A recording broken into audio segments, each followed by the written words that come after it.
Assalamualaikum warahmatullahi wabarakatuh. Yang terhormat Bu Ayuning Budiati, SIPM PPM, selaku dosen pengampu mata kuliah Manajemen Strategi dan teman-teman yang saya banggakan.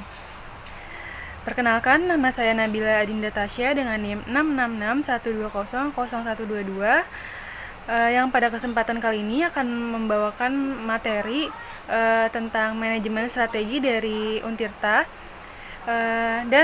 Tugas ini dibuat dalam rangka pemenuhan tugas akhir ujian akhir semester mata kuliah manajemen strategi.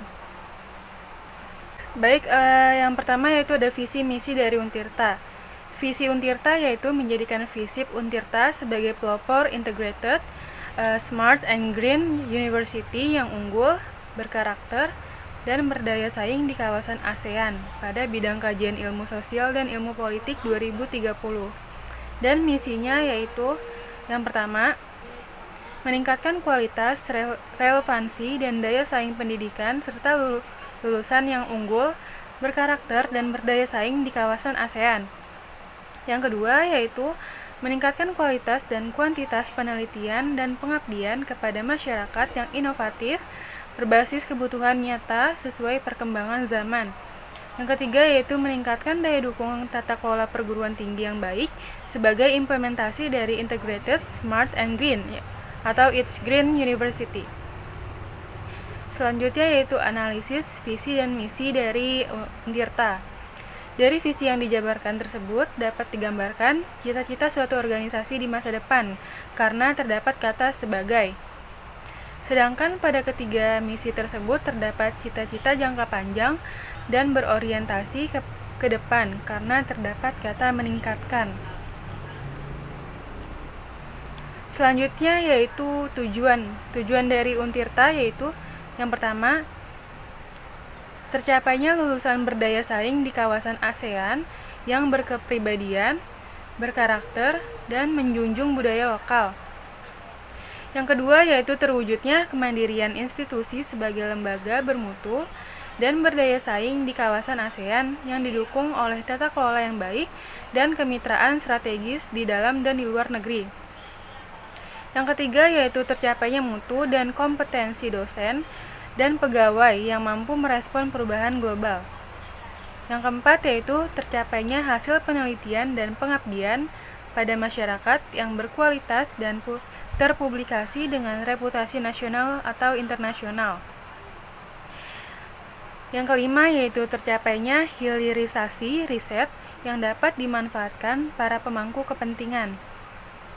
Dan yang keenam yaitu terwujudnya daya dukung sarana dan prasarana yang terintegrasi, smart dan green. Berikutnya yaitu sasaran. Sasaran Untirta yaitu yang pertama ada terwujudnya pengembangan karir dan prestasi mahasiswa. Yang kedua yaitu meningkatnya daya saing lulusan dengan memiliki sertifikat kompetensi dan soft skill yang memadai sehingga dapat langsung bekerja atau melanjutkan studi atau berwirausaha. Yang ketiga yaitu terwujudnya program pasca sarjana prodi doktoral dan menambahkan prodi magister. Yang keempat yaitu meningkatnya peran kegiatan mahasiswa dalam kampus merdeka atau merdeka belajar dan berprestasi di tingkat nasional dan internasional. Yang kelima yaitu meningkatnya peran dosen di luar kampus sebagai praktisi industri. Yang keenam yaitu meningkatnya peran dosen sebagai pembina mahasiswa dalam meraih prestasi nasional atau internasional. Yang ketujuh yaitu meningkatnya kompetensi dosen yang bergelar S3 dan bersertifikat kompetensi. Yang kedelapan yaitu meningkatnya fungsional dosen dengan lektor kepala dan guru besar. Sasaran selanjutnya dapat dilihat sebagai berikut.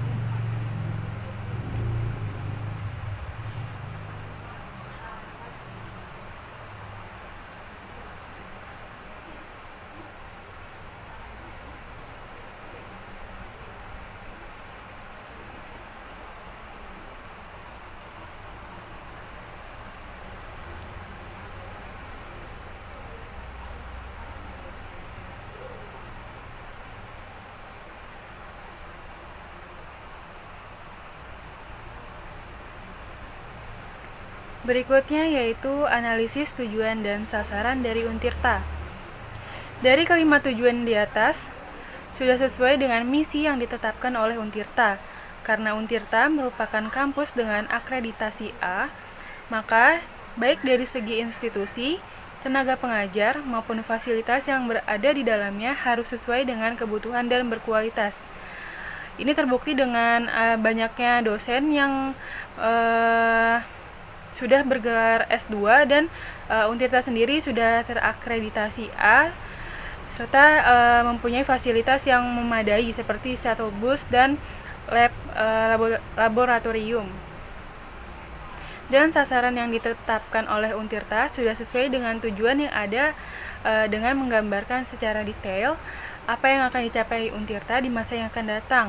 Untirta sendiri sebagai kampus negeri yang terakreditasi A tentunya sudah menetapkan tujuan yang mengarah pada masa depan dengan segala visi dan misinya.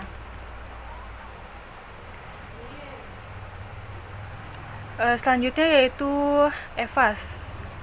Pengertian EVAS sendiri yaitu merupakan alat analisis untuk mengukur seberapa penting faktor lingkungan eksternal dan seberapa baik manajemen menanggapi faktor tersebut.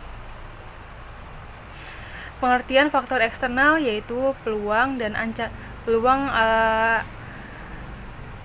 ancaman ataupun kekuatan eksternal yang mempengaruhi setiap perusahaan, organisasi maupun individu.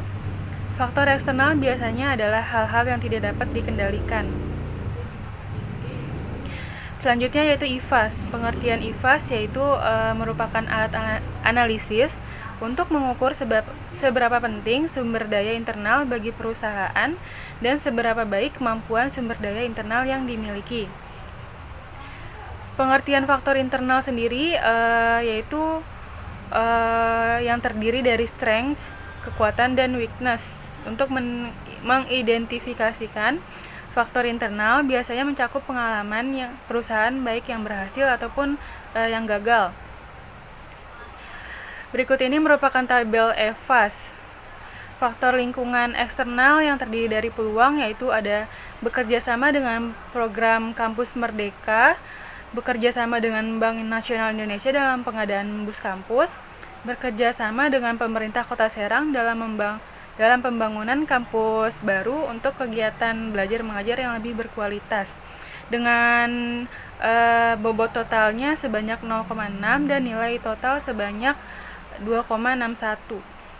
Dan ancaman dari eksternal ini berupa susahnya akses transportasi umum yang lewat untuk mobilitas mahasiswa. Yang kedua yaitu sistem web internal yang masih sering maintenance. Yang ketiga yaitu kerjasama antar stakeholder yang terganggu akibat situasi pandemi COVID-19 dengan bobot total yaitu 0,4 dan nilai 1,9. Dan dari peluang dan ancaman ini terdapat bobot total sebanyak 1 dan nilai total 4,1. Selanjutnya yaitu tabel IFAS.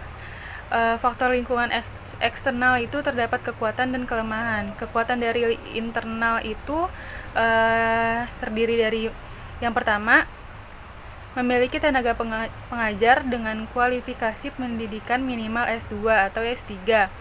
Yang kedua yaitu fakultas terakreditasi A maupun universitas terakreditasi A, dilengkapi dengan berbagai fasilitas penunjang seperti laboratorium dan shuttle bus. Bobot dari kekuatan ini totalnya 0,55 dengan nilai total sebanyak 2,61. Selanjutnya yaitu kelemahan. Kelemahan dari internal itu berupa kerjasama antar institusi yang kurang. Terdapat beberapa dosen yang kurang melek teknologi untuk mendukung pembelajaran daring. Yang ketiga yaitu publikasi ilmiah yang masih belum banyak. Bobot dari kelemahan ini yaitu dengan total 0,43 dan nilai totalnya 1,36. Total IFAS dari tabel ini yaitu bobotnya 0,92 dan nilai 9,97. Selanjutnya yaitu interpretasi nilai EVAS dan IFAS. Range-nya yaitu sama dengan skor tertinggi dikurang skor terendah dibagi dengan jumlah klasifikasi, di mana skor tertinggi 5 dan skor terendah 1 dan jumlah klasifikasi 5 sama dengan 0,8. Di sini dapat dilihat skor IFAS dan berikut interpretasinya, di mana skor 1 sampai 1,79 itu sangat tidak baik, dan yang tertinggi yaitu 4,2 sampai 5 itu merupakan interpretasi yang sangat baik.